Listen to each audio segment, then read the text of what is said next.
Assalamualaikum warahmatullahi wabarakatuh dan salam sejahtera.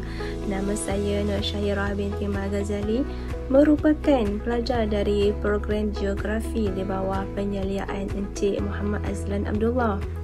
Di sini saya ingin membentangkan tentang kajian yang telah saya jalankan yang bertajuk Implikasi Perkembangan Pembangunan Bandar terhadap Sosioekonomi dan Kesejahteraan Penduduk di Bandar Tanah Merah, Kelantan. Pertumbuhan ekonomi yang kian kokoh dan jaringan sosial yang kian bertambah merupakan salah satu faktor berlakunya pembangunan bandar disebabkan peningkatan migrasi dari luar bandar yang berhijrah ke bandar.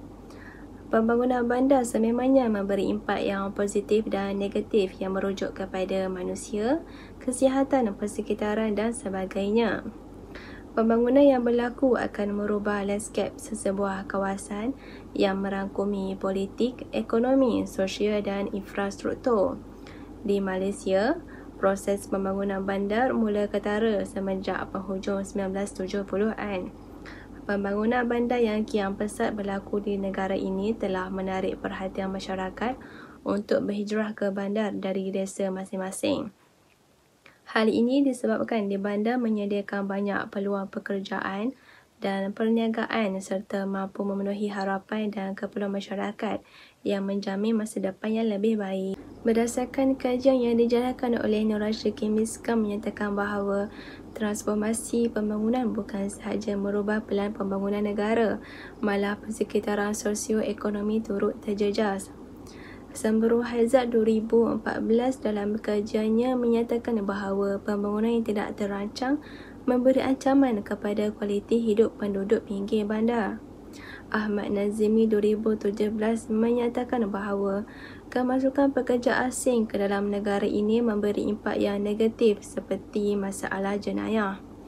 Seterusnya, Jabatan Kajian Kesejahteraan oleh Nur Najmi dan Azlina Abdullah 2021 menyatakan bahawa kesejahteraan penting dalam meningkatkan produktiviti dan mobiliti sosial serta mengukuhkan kesepaduan sosial dan perpaduan nasional. Manakala Breton and Gonzalez 2011 berpendapat kesejahteraan sebagai satu konsep yang mampu untuk menjelaskan pelbagai bentuk kesejahteraan melalui pekerjaan, perkahwinan atau kebendaan. Kajian ini dijalankan di Bandar Tanah Merah. Nama Bandar Tanah Merah ini diambil bersempena tanah yang berwarna merah yang terdapat di bandar tersebut pada satu ketika dahulu. Bandar Tanah Merah berkawasan seluas 80 hektar yang mempunyai lebih kurang 60,000 penduduk yang majoritinya adalah berbangsa Melayu. Kebanyakan penduduk di bandar tersebut terlibat dalam sektor sekunder dan tertiar, namun masih ada lagi penduduk di kawasan bandar tersebut terlibat dalam kegiatan ekonomi primer seperti pertanian dan peternakan. Kajian ini menggunakan rangka bentuk kajian kuantitatif iaitu dengan instrumen soal selidik dan pemerhatian. Pengkaji juga menggabungkan kedua jenis data iaitu data primer dan data sekunder. Dalam kajian ini, seramai 100 orang responden terlibat yang terdiri daripada penduduk di sekitar Bandar Tanah Merah. Analisis dilakukan berdasarkan data yang diperolehi daripada soal selidik dengan menggunakan peratus dan analisis deskriptif. Analisis deskriptif dengan pengiraan peratus digunakan bagi menggambarkan profil responden dan menjawab kesemua soalan kajian yang berbentuk deskriptif. Kebanyakan responden yang diberi soal selidik hanya melibatkan responden yang tinggal sekitar 5 km radius sahaja daripada pusat Bandar Tanah Merah. Responden yang terlibat terdiri daripada pelbagai latar belakang bangsa, status juri dan taraf pendidikan. Antara kawasan tersebut ialah Bandar Tanah Merah, Padang Siam, Manal, Kelewek, Bukit Gading, Kampung Bajah Perti dan Kampung Jalatok. Hasil kajian mendapati bahawa bilangan responden di Bandar Tanah Merah adalah sebanyak 30%, Padang Siam sebanyak 17%, Kampung Jalatok sebanyak 10%, Kampung Bajah Perti 6%, Manal 23%, Kelewek 8% dan Bukit Gading sebanyak 6% daripada keseluruhan responden.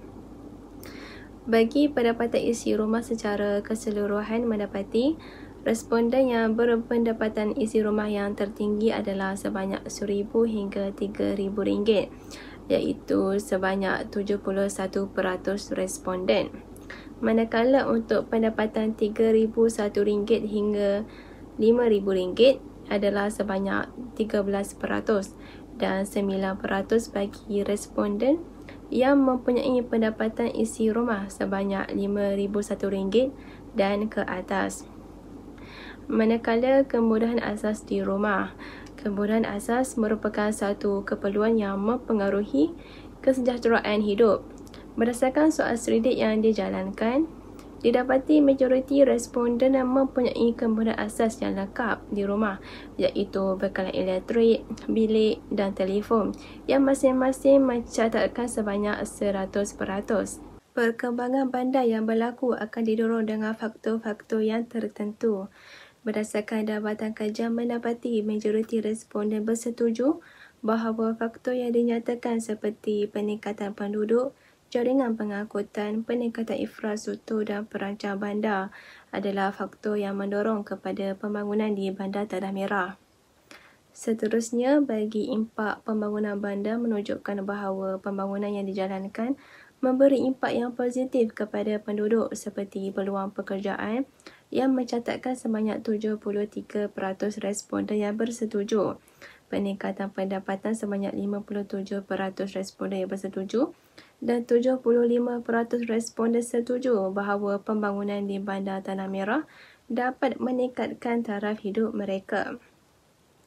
Manakala bagi mengenal pasti tahap kesejahteraan hidup, majoriti responden berpuas hati dengan kualiti hidup mereka sejak pembangunan giat dijalankan, iaitu sebanyak 52% responden berpuas hati dengan pendapatan mereka yang ada sekarang dan 46% responden berpuas hati dengan taraf hidup mereka.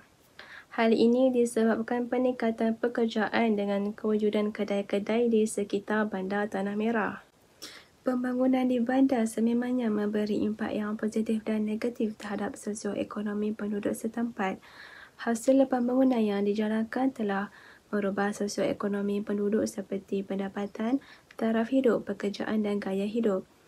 Peningkatan infrastruktur seperti jalan raya, kedai-kedai, kemudahan kesihatan dan lain-lain secara tidak langsung meningkatkan kesejahteraan penduduk. Namun, perancangan yang lebih efisien perlu dititikberatkan oleh pihak kerajaan dan perancang supaya dapat meminimumkan impak negatif. Kajian ini diharapkan dapat dimanfaatkan oleh pihak berkuasa tempatan PBT dan perancang bandar untuk pelan pembangunan yang seterusnya. Cadangan untuk pengkajian seterusnya adalah memperbesarkan sampel kajian dan dijalankan dalam bentuk kualitatif supaya maklumat diperolehi dengan lebih terperinci. Sekian itu sahaja daripada saya. Terima kasih.